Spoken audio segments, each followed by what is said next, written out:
এখন সবার ডিনার হয়ে গেছে, এই যে ঘুমাচ্ছে। আজকে মিষ্টি আর বুলটি দুজনেই খুব পিটান দিয়েছে, এত দুষ্টুমি করছে।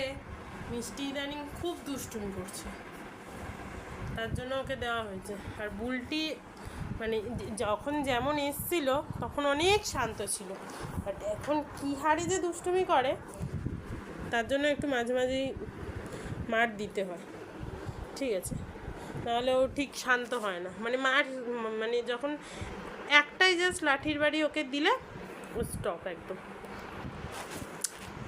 আর এই যে তিতলি, ওকে এখন খাওয়াতে নিয়ে এসছি, এই যে খাবার জল নিয়ে এসছি। আর শিরো আজকে আসেনি, শিরো ওই ঘরেই ছিল। আসছে এখন কারা সেটাই দেখছে। মিষ্টি হোসেন।